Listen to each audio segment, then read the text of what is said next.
Tú obres en medio de tu pueblo, para que tu palabra sea predicada, para que llegue a cada uno de nosotros, Señor, como tú quieres y como tú la inspiraste, Señor, para la edificación de este cuerpo local. Que tu Espíritu Santo obre poderosamente en medio nuestro, Señor, en nuestros corazones. Quite cualquier obstáculo que haya en nosotros para escuchar y recibir tu palabra. Que tu Espíritu Santo obre, Señor, plantando esa palabra en el corazón de cada uno de nosotros, Señor, para dar fruto.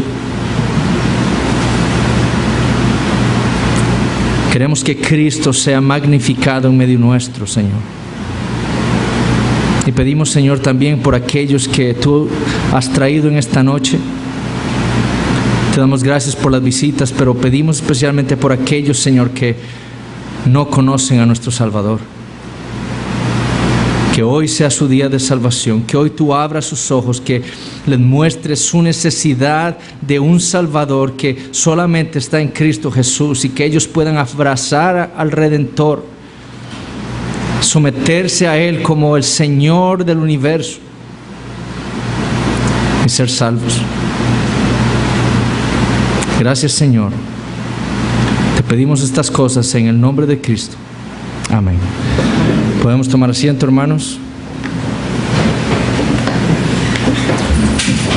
Abrimos nuestras Biblias de nuevo en el libro de Nehemías, capítulo 11. Para las visitas hemos estado estudiando el libro de Nehemías, que empezamos hace un año.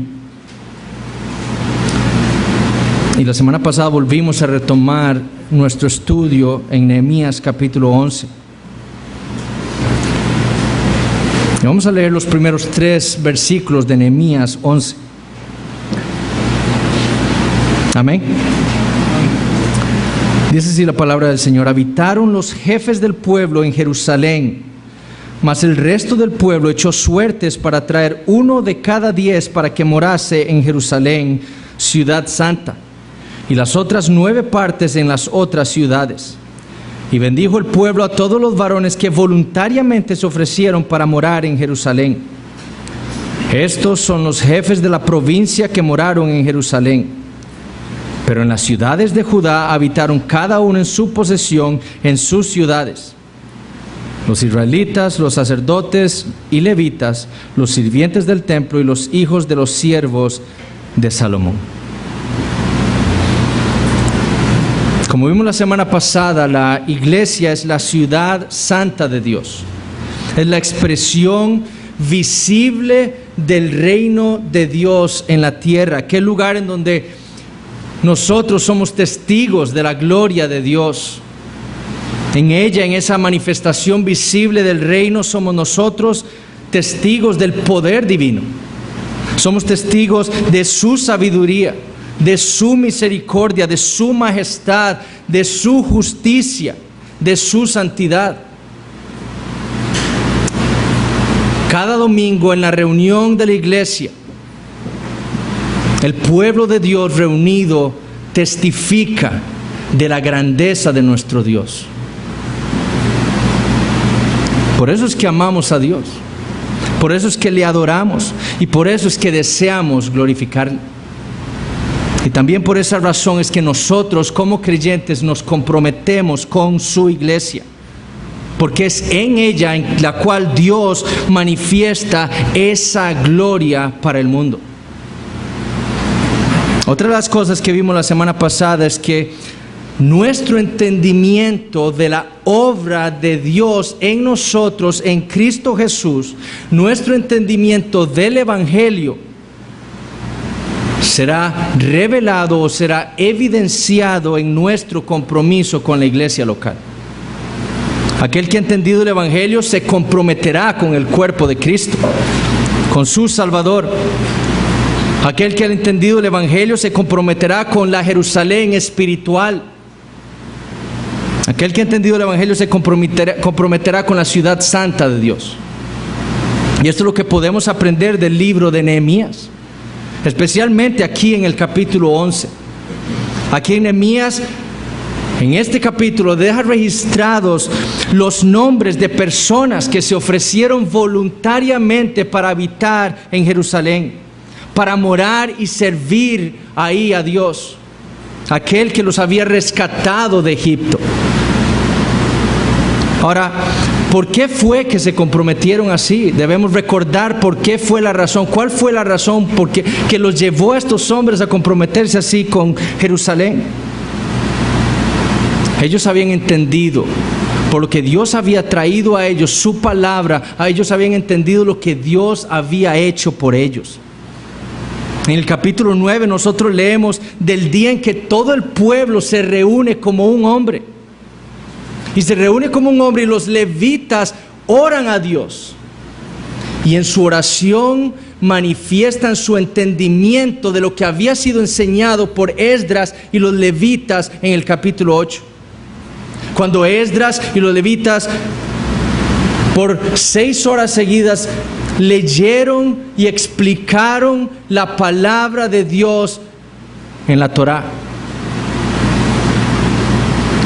Y ellos recordaron lo que Dios había hecho por ellos cuando los sacó a sus padres de Egipto, del poder, del dominio de su peor enemigo.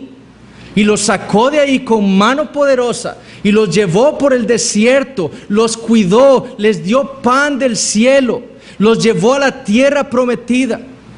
Tuvo misericordia, paciencia con un pueblo que, como leemos en el capítulo 9, constantemente se rebelaba contra Dios. Y en el capítulo 9 ellos claman y reconocen esa bondad de Dios hacia ellos. Ellos recordaron que Dios los había rescatado. Habían recordado las buenas noticias de Dios para ellos, Israel. Y estas personas, entendiendo eso en Nehemías 11, lo único que pueden hacer es comprometerse con Dios y con su ciudad, con la ciudad santa. Y ellos prefieren poner primero a Dios que sus tierras, sus casas, sus familias, sus negocios. Y se ofrecen voluntariamente, como leemos en el versículo 2 del capítulo 11, a Dios, para colaborar con el plan divino de Dios en Jerusalén. Y asimismo, hermanos, Dios está haciendo algo aquí en Costa Rica, en Heredia, en Los Lagos, con nosotros. Él tiene un plan y lo está desarrollando aquí en medio nuestro. Y usted, hermano, que es miembro de esta iglesia, mi pregunta es esta: ¿está usted comprometido con esta iglesia local? ¿O está poniendo su vida antes que Dios? No vengo los domingos, no veo a mis hermanos, no oro por ellos, no oro con ellos, no sirvo en la iglesia, porque, póngale lo que quiera, estoy cansado, tengo un partido de fútbol, tengo una fiesta, me salió un negocito. La falta de compromiso con la iglesia local es un signo de apostasía. La semana pasada vimos cómo Calvino lo trata. Calvino dice que Dios ve a aquel que no tiene un compromiso con una iglesia local, con una iglesia sana, como un traidor y un apóstata al cristianismo. Y yo cito a Calvino no porque lo diga Calvino, sino porque eso es lo que Calvino cita entendiendo las Escrituras. Porque es lo que el autor a los Hebreos dice de los creyentes que no se congregan, que dejan de congregarse en una iglesia local. Los trata de apóstatas. Pero como dije la semana pasada, hermanos, esta iglesia debe darle gracias a Dios por todos aquellos hermanos que están verdaderamente comprometidos con esta iglesia, y por todos aquellos hermanos que Dios está trayendo a esta iglesia con un corazón para servirle a Él aquí. Ahora, la pregunta que no contestamos la semana pasada ampliamente fue la siguiente: ¿cómo luce el compromiso de un creyente con la iglesia? ¿Cómo luce el compromiso de un creyente con la iglesia? La respuesta a esa pregunta la tenemos en lo que resta del capítulo 11 de Nehemías y el capítulo 12. Ahora, cuando llegamos a un pasaje así, lo difícil para uno es ¿qué hacer con tantos nombres? Esta es la tercera lista que Nehemías provee en su registro para nosotros. Cuando uno llega ahí debe decir, bueno, ¿cómo predico esto? ¿Qué quiere Dios con esto? Porque esta lista de nombres es inspirado por Dios. Y Dios lo dejó ahí con un propósito. Nuestra meta es averiguar qué es lo que Dios quiere con todos estos nombres de judíos de hace miles de años. Entonces el sermón lo voy a dividir en dos puntos. Primero, y voy a pasar la mayor parte del tiempo ahí, es cómo debe funcionar la iglesia. Y segundo, cómo luce el compromiso del creyente con la iglesia. Lo vamos a tratar de sacar de este texto. Primero, entonces, ¿cómo debe funcionar la iglesia? Jerusalén era, como dice Nehemías 11:1, la ciudad santa de Dios.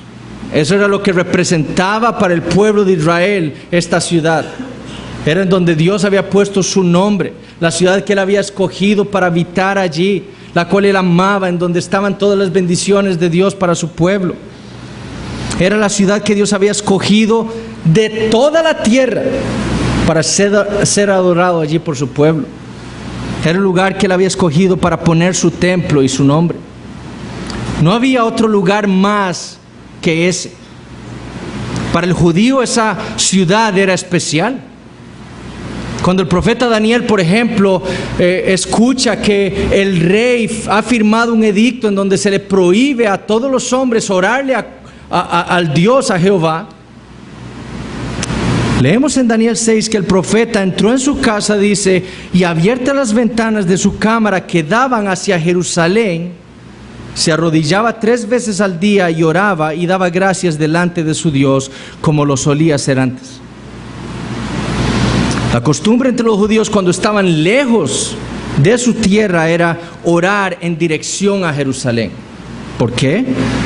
Porque ellos reconocían que ahí era donde estaba el templo de Dios. Esa era la ciudad santa de Dios. Ahora, yo no estoy diciendo que cada vez que oremos entonces tenemos que ver dónde están los lagos y voy a arrodillarme, voy a orar así. No se trata de eso. Nosotros somos miembros de un nuevo pacto. Y como miembros de ese nuevo pacto tenemos al Espíritu Santo dentro de nosotros, y ahora nosotros adoramos a Dios en espíritu y en verdad. En cualquier lugar donde estemos podemos adorar a Dios. Daniel era parte del antiguo pacto. Pero lo que sí deseo que veamos era la estima y el entendimiento que Daniel y estos judíos tenían con respecto a la ciudad de Jerusalén. Jerusalén era un faro de luz para el mundo. Era en donde Dios estaba obrando para favorecer y bendecir a las naciones. Es por ello que Dios procede a restaurar esa ciudad. Por los pecados de su pueblo, Dios ha llevado a su pueblo en cautiverio, ha traído a todos sus enemigos, ha arrasado la ciudad y los ha llevado cautivos a tierras lejanas. Y lo que estaba haciendo ahora es restaurar esa ciudad. Y la estaba restaurando, ¿por qué? Por causa del Mesías, por causa de ese pacto eterno que Él había hecho con su pueblo, por causa de la promesa que le había dado a Abraham, la simiente, esa simiente que traería consigo el nuevo pacto de Dios con su pueblo. Por eso había preservado al pueblo de Israel, por eso no los aniquiló en el desierto cuando se rebelaron una y otra vez, por eso no los exterminó en el cautiverio. Y nosotros vemos esa fidelidad ahí en donde, por ejemplo, nosotros en el versículo 4 leemos: en Jerusalén pues habitaron algunos de los hijos de Judá y de los hijos de Benjamín. Y en esta lista en Nehemías, las únicas 3 tribus de las 12 de Israel que leemos ahí son Judá, Benjamín y Leví. ¿Qué pasó con las otras tribus? No lo sabemos. Quizás No existían más de otras tribus. Quizás habían tan pocos que Nehemías no puede ni registrar ahí las otras tribus. Pero lo que sí vemos es a la tribu de Judá. ¿Por qué? Que había profetizado Jacob en Génesis 49 hablando de Judá. Justo antes de morir dijo: Judá, te alabarán tus hermanos, tu mano en la cerviz de tus enemigos, los hijos de tu padre se inclinarán a ti. Cachorro de león, Judá, de la presa subiste, hijo mío, se encorvó, se echó como león, así como león viejo, ¿quién lo despertará? No será quitado el cetro de Judá, ni el legislador de entre sus pies, hasta que venga Silo, y a él se congregarán los pueblos. De Judá vendría el Mesías, de Judá vendría la simiente prometida a Abraham, la bendición para las naciones. Y por eso es que Dios, fiel a su pacto, preserva a Judá, a esta tribu entre todas, para mostrar su fidelidad a su pueblo. Y es mostrando esa fidelidad que ahora procede a restaurar la ciudad de Jerusalén, trayendo de vuelta a su pueblo del cautiverio. Y lo que hace Dios, como vimos, era exponer al pueblo a su palabra, con el fin de que de recordar todas las misericordias que Él había tenido hacia ellos, para que ellos se comprometieran ahora con la ciudad. Y para ello Jerusalén debía funcionar como un organismo, como un cuerpo, como algo que está vivo. El servicio a Dios en Jerusalén debía ser restaurado, y esto no podía ocurrir si cada persona no se comprometía con la ciudad y no hacía lo que a cada uno le correspondía. Nehemías 11 registra entonces 6 grupos de personas con funciones específicas y distintas dentro de la ciudad, con el fin de que esa ciudad funcionara adecuadamente. Vemos los líderes, los versículos 4 al 7, después vemos los sacerdotes, los levitas, los sirvientes del templo, los cantores, y después Nehemías dice en el versículo 20, y el resto de Israel. Si estos grupos individualmente no cumplían sus funciones, Jerusalén no iba a poder ser restaurada, y la gloria de Dios no podía ser manifestada adecuadamente ahí. Pero el compromiso de estas personas con Jerusalén era tal que se disponían a funcionar como un cuerpo, cada uno de ellos como un miembro cumpliendo una función específica. Y de la misma manera, hermanos, la iglesia debe funcionar como un cuerpo. Recuerden que Israel, y en este caso Jerusalén, era una ilustración de lo que espiritualmente es la iglesia.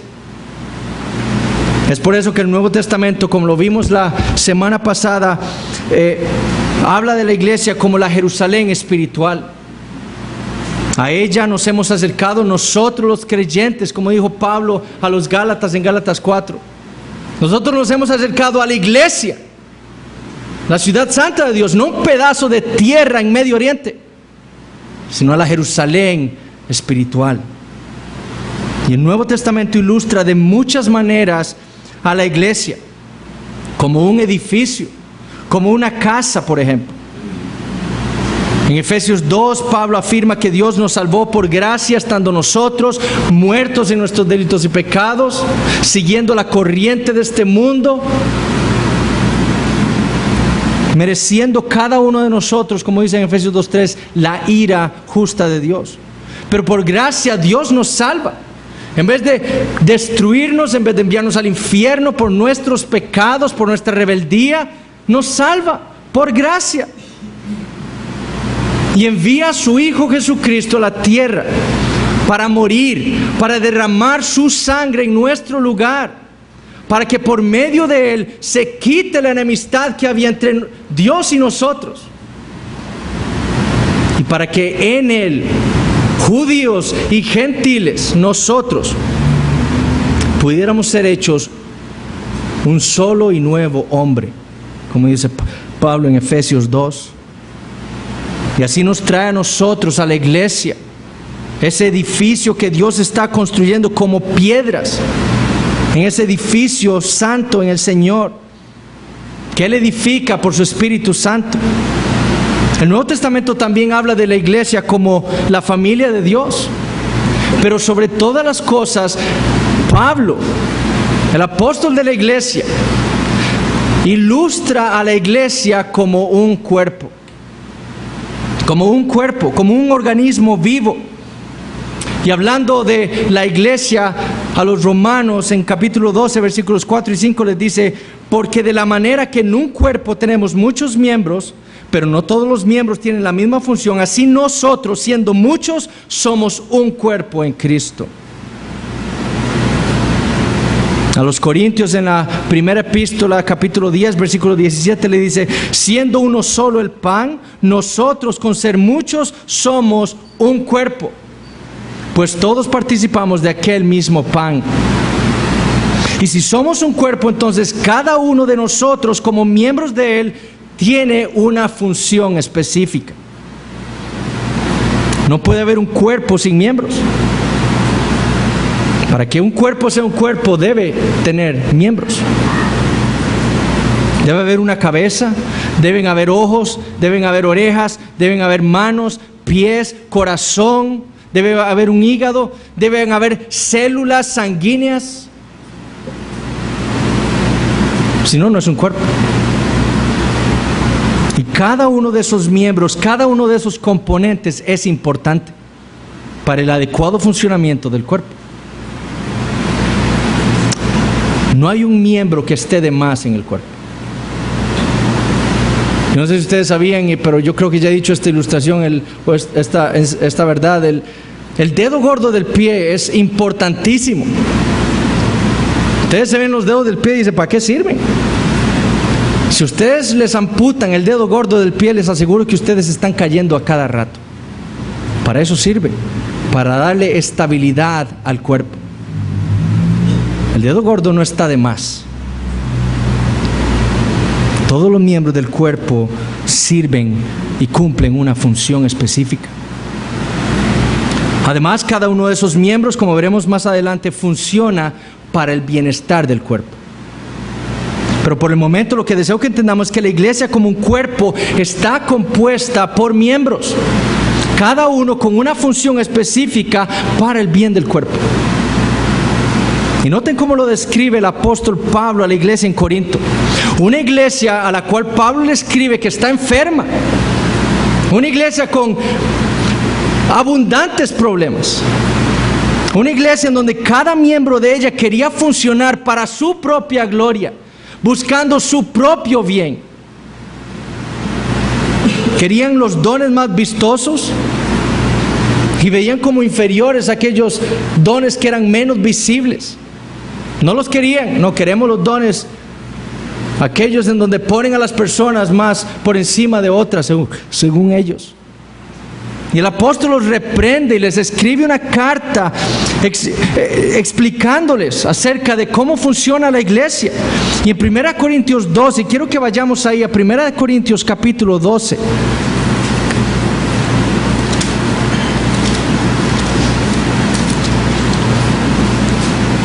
Pablo les escribe a ellos acerca de la iglesia.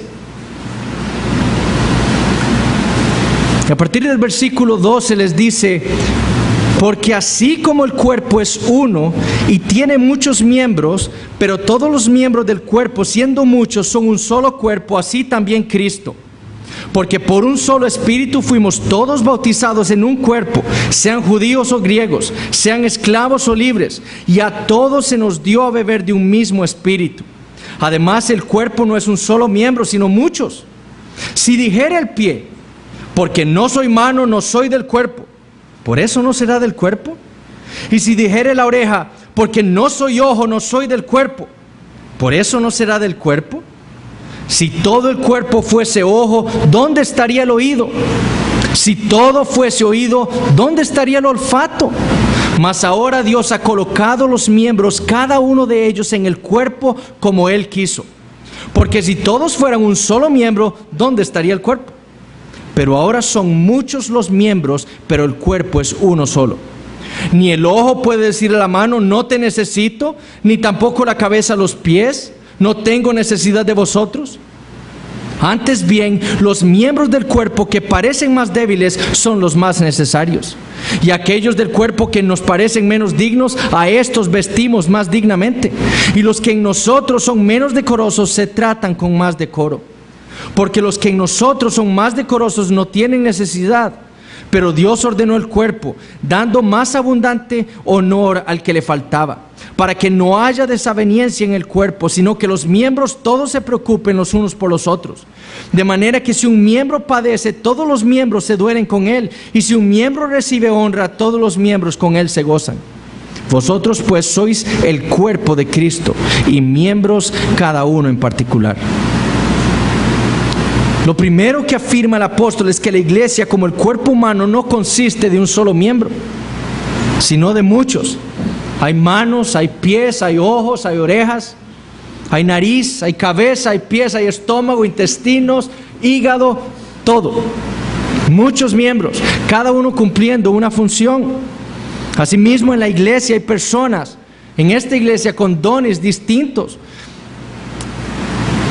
para las distintas necesidades y proyectos de Dios aquí. No todos cumplimos el mismo rol en esta iglesia.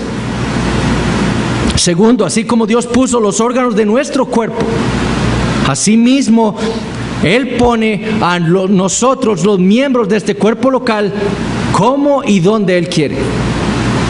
Dios puso el dedo del pie ahí, como Él quiso. Así nos pone a nosotros, a cada uno de nosotros, en el cuerpo de Cristo. Por eso dice Pablo que la oreja no puede pensar que no es parte del cuerpo porque no es un ojo. Ya porque usted no es pastor o diácono, eso no quiere decir que usted no es miembro de esta iglesia o no puede hacerlo. Dios le dio a usted dones para ponerlo a usted a servir en un cuerpo local, en esta iglesia, como Él quiere. Tercero, Pablo dice que como en el cuerpo hay unos miembros que son más visibles que otros, pero los menos visibles no son menos importantes que los que son más visibles. Es decir, no podemos decir que los ojos son más importantes que el hígado que no vemos, o que el vaso, o que los leucocitos, los glóbulos blancos. Todos son importantes, los más visibles así como los que son menos visibles. Antes bien, escribe Pablo en los versículos 22 al 24, los miembros del cuerpo que parecen más débiles son los más necesarios. Todos los miembros del cuerpo son necesarios para el adecuado funcionamiento del cuerpo. Cada miembro de esta iglesia es necesario que funcione para el adecuado funcionamiento de la iglesia. Cada miembro de esta iglesia debe servir a la iglesia para que esta iglesia funcione bien y esté sana. Noten cómo lo dice Pablo en los versículos 20 y 21 de 1 Corintios 12. Pero ahora son muchos los miembros, pero el cuerpo es uno solo. Ni el ojo puede decir a la mano, no te necesito, ni tampoco la cabeza a los pies, no tengo necesidad de vosotros. Todos los miembros son necesarios. Los pastores, los diáconos, aquellos que sirven, aquellos que exhortan, aquellos que evangelizan, todos son necesarios. No hay un miembro que esté de más en la iglesia. Los que parecen más débiles y los que parecen más fuertes, todos son necesarios.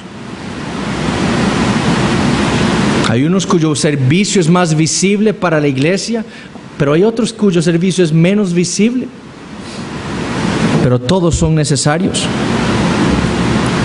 Limpiar las bancas para que los hermanos puedan sentarse cómodamente no es menos importante que la enseñanza que se da desde el púlpito.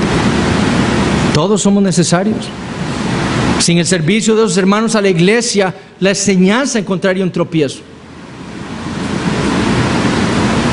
Pero también no sirve de nada que tengamos bancas muy cómodas y no haya enseñanza. ¿De qué sirve? Todos los miembros son necesarios. Cuarto, dice Pablo que como el cuerpo, cada miembro tiene una función diferente en el mismo. Si todo el cuerpo fuese ojo, dice Pablo, ¿dónde estaría el oído? Si todo fuese oído, ¿dónde estaría el olfato? Todos somos diferentes. Cada uno tiene dones diferentes para servir donde Dios nos ha puesto a servir en la iglesia. Y quinto, dice Pablo, en esa diversidad de miembros no hay varios cuerpos. Es solo un cuerpo. Y Pablo dice en los versículos 26 y 27, de manera que si un miembro padece, todos los miembros se duelen con él. Y si un miembro recibe honra, todos los miembros con él se gozan.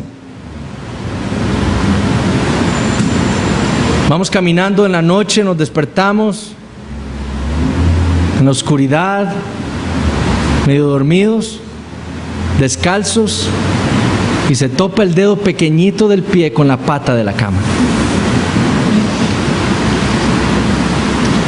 Yo les aseguro que el dolor que usted siente, lo siente hasta la punta de la cabeza. Todo el cuerpo se duele. ¿Por qué? Porque un miembro suyo fue afectado. No puede haber un cuerpo en donde parte de su cuerpo se duela y el resto no esté afectado. Usted puede tener una gangrena solamente en una pierna y le puedo asegurar que usted está intubado en una unidad de cuidados intensivos de cualquier hospital. Porque la enfermedad no es solo en el pie, es sistémica. Afecta a todo el cuerpo.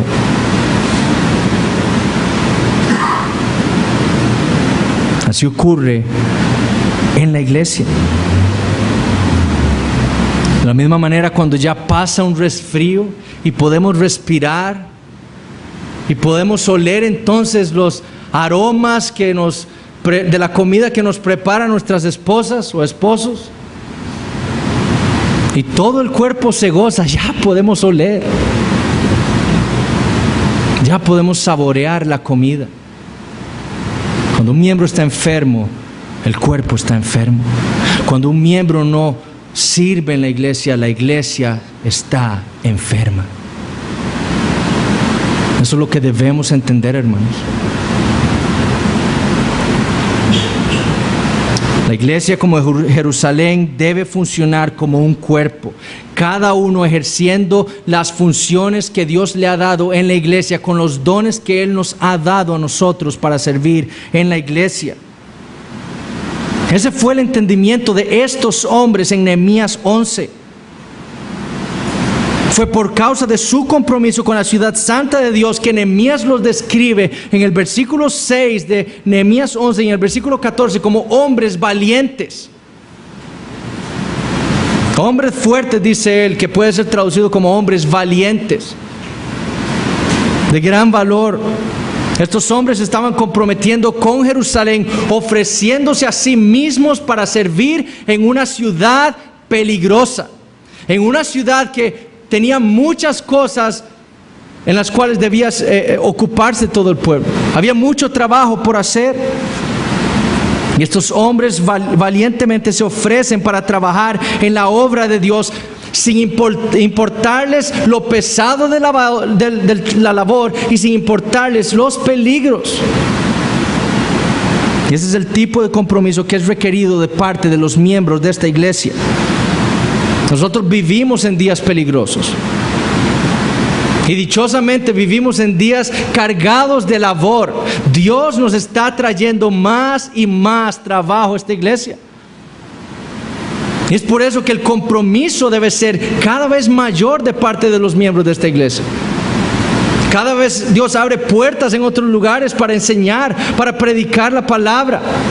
Vemos que vienen nuevos hermanos, jóvenes en la fe, y necesitamos miembros de esta iglesia, maduros en la fe, que discipulen a esas personas, que les enseñen, que los guíen, que los exhorten, que oren por ellos. También vivimos en días peligrosos en donde la iglesia va a encontrar luchas de parte del mundo. Nos van a insultar, nos van a llamar homofóbicos, intolerantes, van a hacer lo que sea por tratar de que no sirvamos a Dios aquí.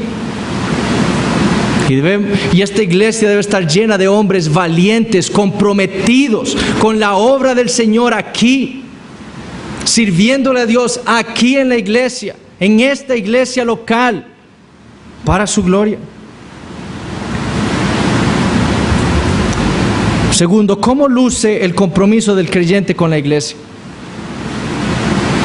Como lo dije, Nehemías registra 6 grupos diferentes de personas en este pasaje de Nehemías 11:3 a Nehemías 12:26. Diferentes personas comprometiéndose de distintas maneras con la ciudad.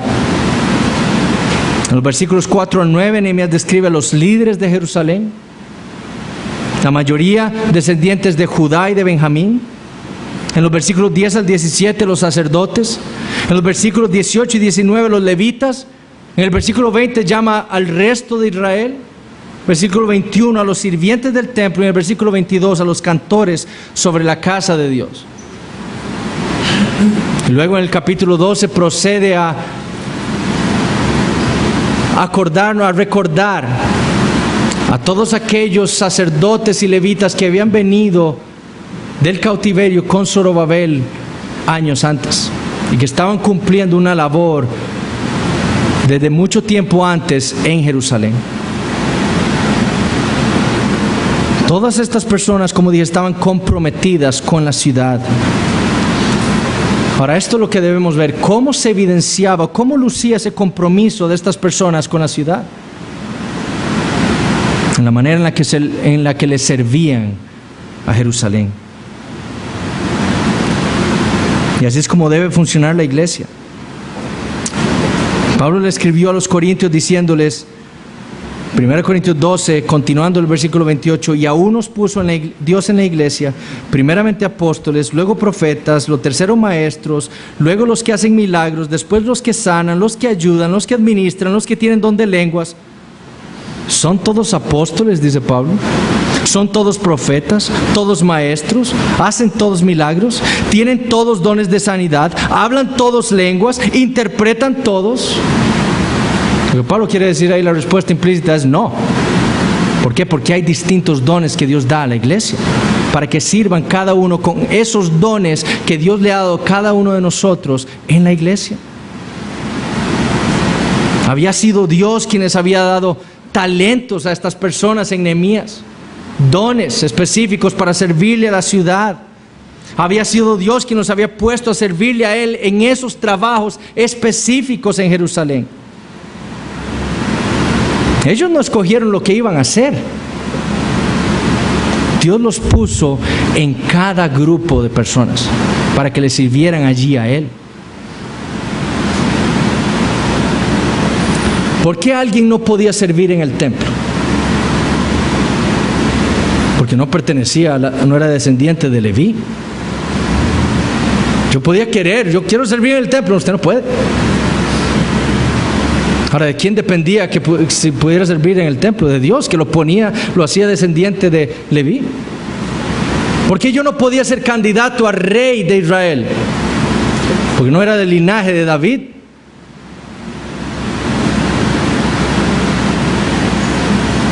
Lo mismo, dice Pablo, ocurre en la iglesia. Dios es quien da los dones y lo da según su voluntad, soberanamente, como dice Pablo en 1 Corintios 12, repartiendo a cada uno en particular como Él quiere. El Espíritu Santo reparte dones a los hombres como Él quiere. Y le da a cada uno de los creyentes uno o más dones. Nadie puede decir, ¿por qué este? Porque Dios quiere. ¿Por qué uno? Porque Dios quiere. Gracias, Dios, porque me diste un don. Eso debería ser. Y con esos dones nos los da para poner a los creyentes en un sitio específico en el cuerpo. Ya sea un ojo, una boca, una oreja, un hígado, un estómago. Y noten que eso es lo que vemos en Nehemías capítulo 11. Primero, habían líderes. Habían líderes. Hombres descendientes de Judá y Benjamín, como leemos en el versículo 4. Hombres valientes que eran ejemplo para el resto de los judíos. Desde antes que Nehemías le dijera al pueblo que necesitaba repoblar Jerusalén, ya los líderes habitaban ahí. Nehemías 11:1. Habitaron los jefes del pueblo en Jerusalén, mas el resto del pueblo echó suertes. Ya habitaban los líderes en Jerusalén antes de que Nehemías llegara al pueblo a decirle: necesitamos repoblar la ciudad. ¿Qué hacemos? Nehemías no fue al pueblo y le dijo: vean, ustedes necesitan comprometerse con Jerusalén. Nosotros vamos a vivir afuera, en las ciudades vecinas, en nuestras casas. Aquí es muy peligroso, nosotros nos quedamos, pero ustedes tienen que comprometerse. Nehemías no hizo eso. Nehemías era un ejemplo para el pueblo, junto a los líderes. Nosotros habitamos aquí, nosotros entendemos lo que Dios ha hecho por nosotros, nosotros entendemos lo que representa Jerusalén para Dios y estamos comprometidos con la ciudad. Imítenos ustedes a nosotros. De la misma manera, los pastores, los diáconos, aquellos hombres y mujeres maduros en la fe que están en la iglesia, deben servirle de ejemplo a los más jóvenes en la fe. Deben servirle de ejemplo de aquellos que aman al Señor, que están comprometidos con la iglesia.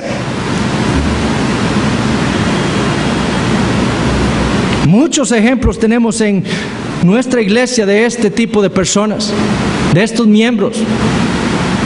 Nuestros pastores son un claro ejemplo, que trabajan duro con trabajos seculares, sacrificando sus familias, su tiempo con sus familias, su tiempo de estudio, para reunirse con hermanos, para orar con ellos, para animarlos, para guiarlos y aconsejarlos. Hombres comprometidos con la iglesia. También tenemos hermanos maduros en la fe que están comprometidos con los más jóvenes y los invitan a sus casas y los animan y los exhortan y los guían. Viven vidas que son ejemplo para esos más jóvenes. Pero también vemos en ese pasaje la responsabilidad de los pastores. Deben ser un ejemplo para los demás. ¿Cómo le voy a decir yo a alguien, un miembro: vea, llegue temprano a la iglesia si yo llego tarde? ¿Cómo le voy a decir a un hermano que se comprometa con las tareas de la iglesia si yo no hago nada? Si no estoy comprometido a barrer o a limpiar platos o a lo que sea. Los líderes deben ser ejemplos para los demás.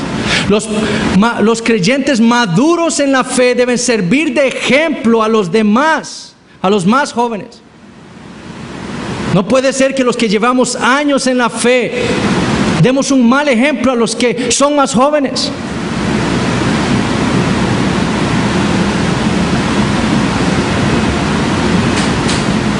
Y vemos hermanos que son miembros desde hace mucho tiempo en esta iglesia y llegan tarde a los cultos o no llegan. Faltan por meses a las reuniones dominicales de la iglesia. Cuando, esto es triste, le comentamos el nombre de alguno de esos miembros viejos de la iglesia a los más jóvenes y dicen: ¿quién es ese? Cuando deberían ser los miembros viejos de la iglesia los que están aquí adorando a Dios, comprometidos con el Señor, recibiendo a los más jóvenes, conociéndolos a ellos. Pero hay casos así, tristemente. Los líderes tienen una gran responsabilidad como personas más maduras en la fe.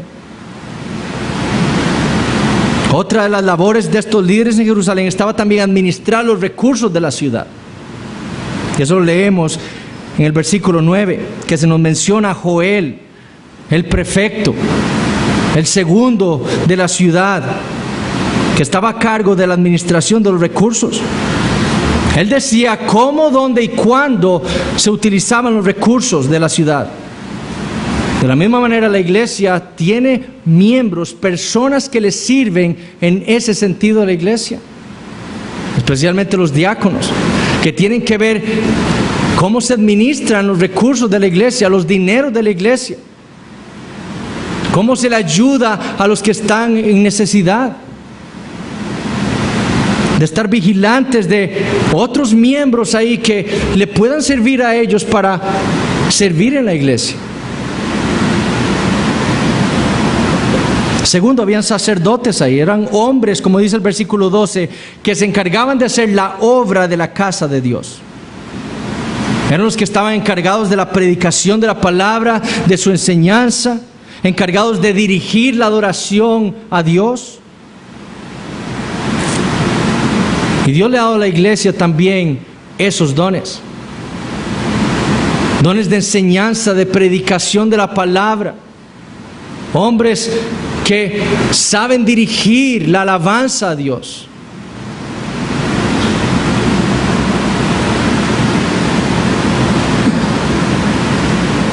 Le ha dado dones a esta iglesia de personas que tienen la capacidad de enseñar a otros, especialmente los más jóvenes en la fe. Gloria a Dios por eso. Vemos hermanos con un entendimiento de las Escrituras que pueden ayudar a otros hermanos. No quiere decir que lo tengan que saber todo. Nadie aquí sabe todo de las Escrituras. Pero son capaces con su entendimiento, con ese entendimiento que Dios les ha dado en ese don, de enseñar a otros. Es triste cuando vemos personas que deberían ser maduras en la fe, como le decía Pablo a los Corintios. Deberían ser maduras en la fe y no pueden ni definir las doctrinas básicas del cristianismo.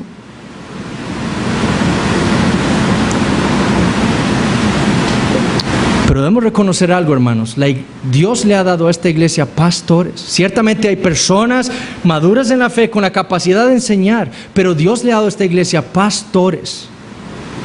Y digo esto porque no todos los hermanos necesitan a otro hermano para guiarlo. Necesitan un pastor. Hay situaciones que requieren el don pastoral, que requieren de la asistencia de un pastor. Y los hermanos maduros en la fe deben reconocer eso. Cuando es que tal hermano necesita no mi ayuda, sino la de un pastor.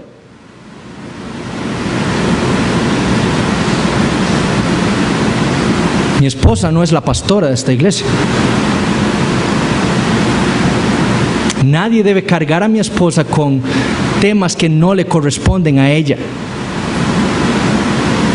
Cargarla con situaciones y temas que están más allá de su servicio en la iglesia. Dios le ha dado 4 pastores a esta iglesia y Dios quiera que más.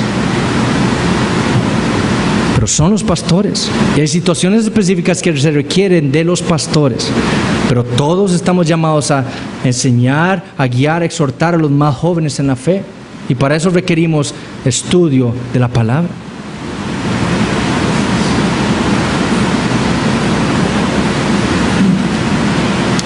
Dios también tenía ahí en Nehemías capítulo 11 levitas, hombres encargados, como dicen los versículos 17, de empezar las alabanzas y las acciones de gracias en los tiempos de oración.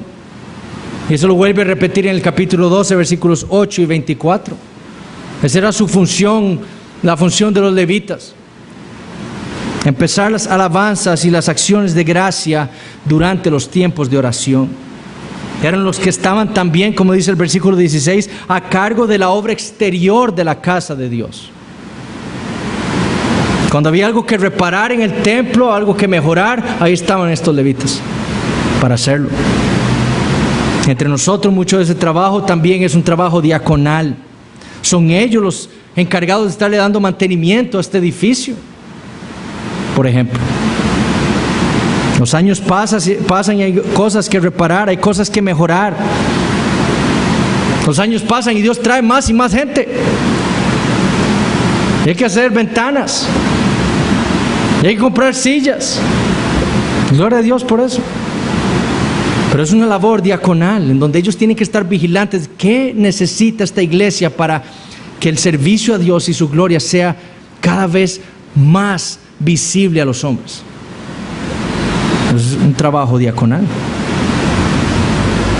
Hay varones aquí con los dones para dirigir alabanzas y que nos sirven a nosotros que no tenemos ni la más mínima idea de cómo hacerlo.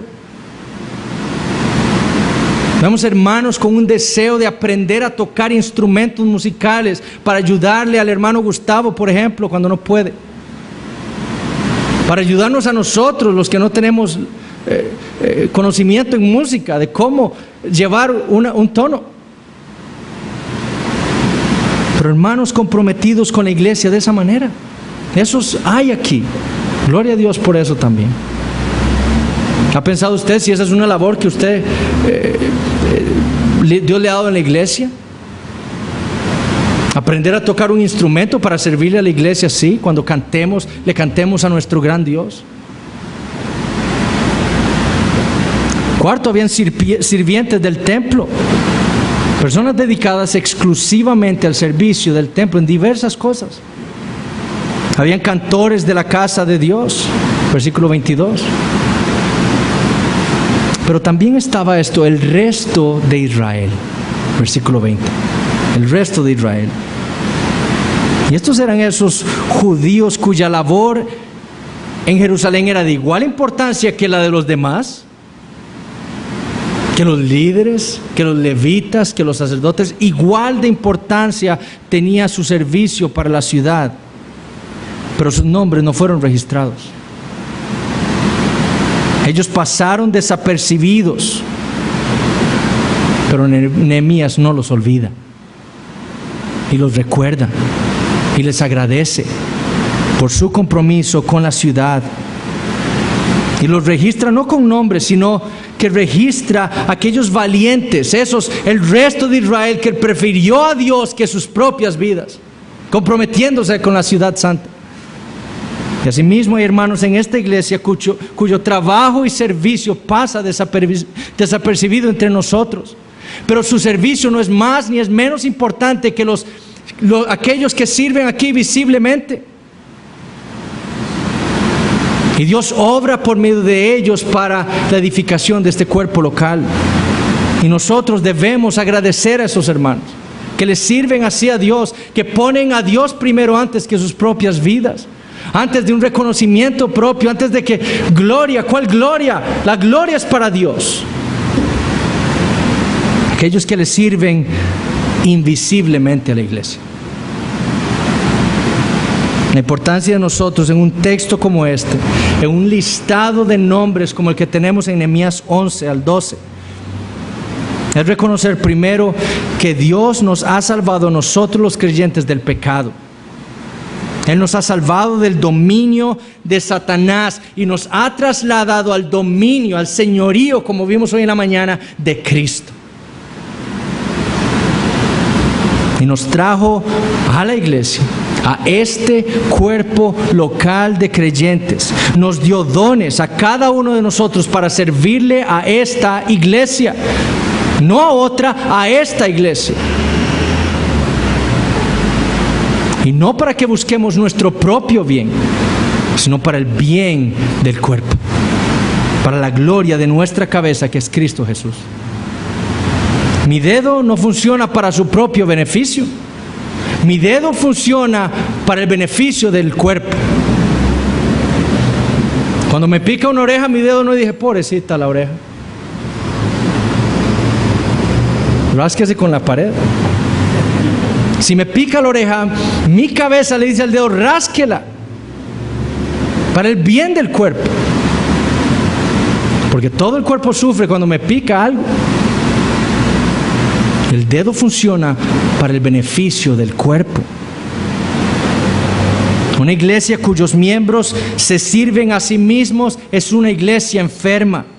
Un cuerpo cuyos párpados no funcionan para proteger los ojos dañan al cuerpo. Un cuerpo en donde los párpados no se cierran cuando deberían cerrarse, no lubrican los ojos, no lubrican las córneas se llenan de úlceras, termina la persona ciega y termina caída en un barranco y muerta, porque no puede ver. Cada miembro del cuerpo debe funcionar adecuadamente para el bien del cuerpo. Lo mismo en la iglesia. Cada miembro de esta iglesia debe funcionar, debe servir con los dones que Dios le ha dado para el bien del cuerpo. Si no es así, es una iglesia enferma o a punto de enfermar.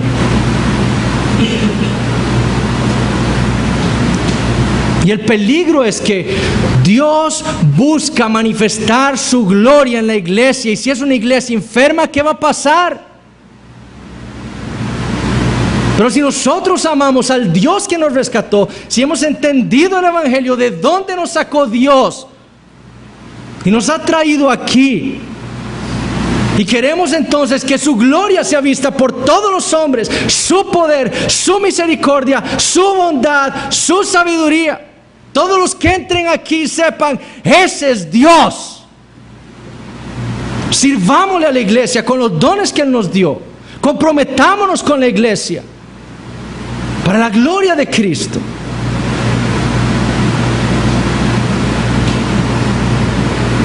El amor a nuestros hermanos, el amor a la iglesia, nuestro compromiso con Cristo, lo demostramos comprometiéndonos con la iglesia. Comprometiéndonos usando los dones que Él nos dio.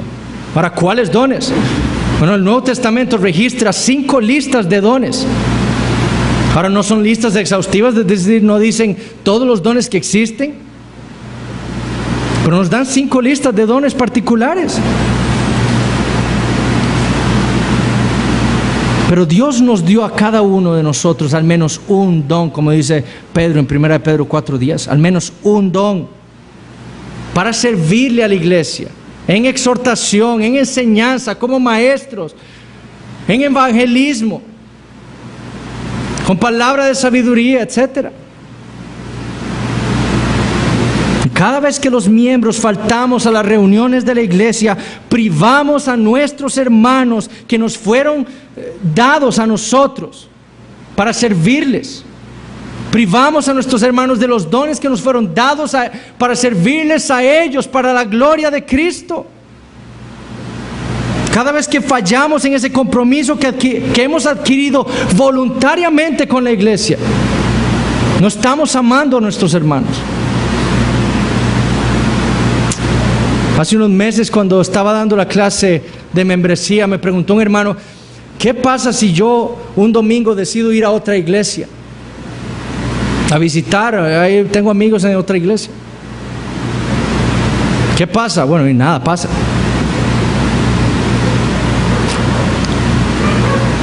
Pero ¿y el compromiso con la iglesia? Porque si usted es miembro de la iglesia, está comprometido con esta iglesia local, para servirle a esta iglesia local, con los dones que Dios le dio a usted, para servirle a esta iglesia en la cual Él lo ha puesto a usted como miembro. Dios no lo llamó a esa iglesia, lo llamó a esta iglesia. Y le dio dones para servirle a esta iglesia, porque Él tiene un propósito particular en esta iglesia, para su gloria. En el siglo XVII, cuando vimos la clase de bautistas reformados, vimos minutas en donde en el siglo XVII estos bautistas particulares, en su entendimiento de la iglesia y de la membresía, traían a disciplina aquellos que se ausentaban los domingos para ir a otras iglesias. ¿Por qué? ¿Porque visitaban una iglesia presbiteriana? No. Porque ellos se habían comprometido con esa iglesia local para amar a esos hermanos con los dones que Dios les dio, no para servir a otra iglesia. Ellos no estaban expresando amor hacia sus hermanos. Y eso ocurre cada vez que no venimos aquí. Usted es miembro de esta iglesia, usted está comprometido, usted ha adquirido un compromiso delante de Dios con sus hermanos de amarlos para la edificación de esta iglesia, para que Cristo sea glorificado.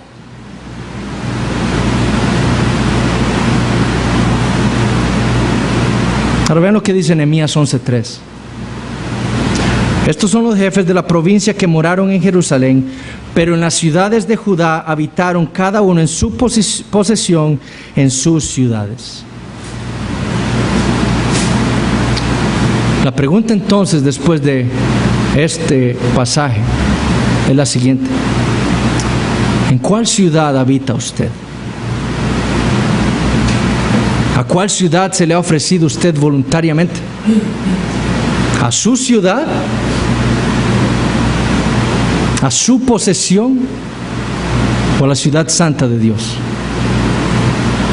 ¿A cuál rey se ha sometido?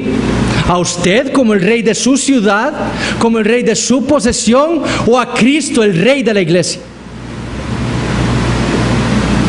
De nuevo, su compromiso o su falta de compromiso con la iglesia pone en evidencia dónde está su lealtad y demuestra con quién está usted comprometido, si con usted o con Cristo, a quien usted le llama Señor, amo, dueño.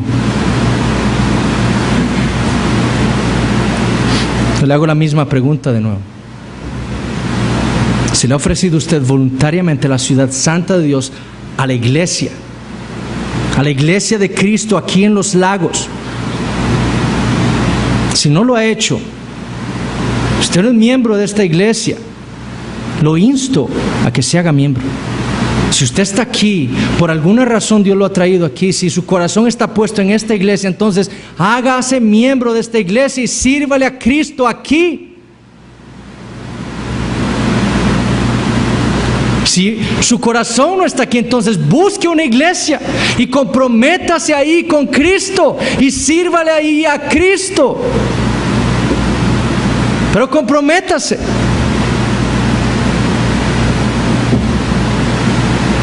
Y si usted es miembro de esta iglesia, pero ha pecado contra el Señor, sirviéndose a usted mismo en lugar de a la iglesia, sepa esto: la esperanza está en el Señor Jesucristo.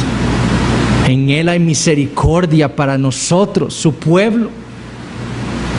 Vaya a Él, pídale perdón y pídale auxilio a Él. ¿Para qué? Para que usted pueda servirle aquí con el corazón, con gozo, sirviéndole a los hermanos aquí para su gloria. Pero Él está ahí dispuesto, con los brazos abiertos, esperándolo a usted para guiarlo y darle lo que necesita para que esta iglesia local sea edificada para la gloria del Señor. Oremos. Padre Santo, te damos gracias por tu palabra. Señor, te pedimos que lo que hemos visto en este texto, en Nehemías, en Corintios, en Romanos, llegue a nuestros corazones, Señor, y que tu Espíritu Santo, Señor, plante esas verdades en nuestros corazones y que las aplique a nuestros corazones y nos transforme. Que tú avives el fuego en nuestros corazones, que avives el compromiso con este cuerpo local, con esta iglesia que tú estás edificando para tu gloria. Obra en nosotros, Señor. Ayúdanos y guíanos, Señor. Y pedimos perdón si hemos fallado en esto.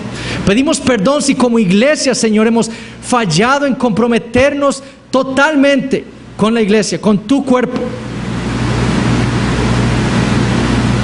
Pero te pedimos en tu misericordia, en tu bondad, que nos ayudes, Señor.